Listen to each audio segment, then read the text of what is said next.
بسم اللہ الرحمن الرحیم۔ السلام علیکم ورحمۃ اللہ وبرکاتہ۔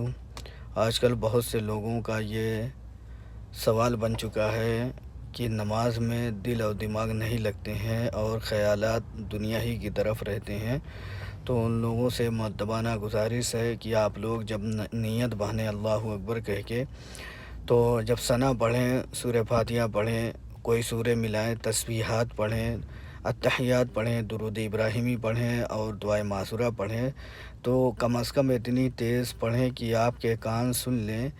جب آپ اتنی تیز پڑھیں گے تو آپ کا نہ دل ادھر ادھر جائے گا، نہ دماغ ادھر ادھر جائے گا، اور آپ خشوع کے ساتھ نماز مکمل کریں گے انشاءاللہ تعالی۔ تو اگر آپ لوگ اس پہ عمل کر لیں تو ہمارا دل و دماغ بھی نماز میں لگا رہے گا۔ جزاک اللہ خیر۔ اور یہ مسجد ماشاءاللہ بہت ہی عالیشان ہے، دیکھنے کے بعد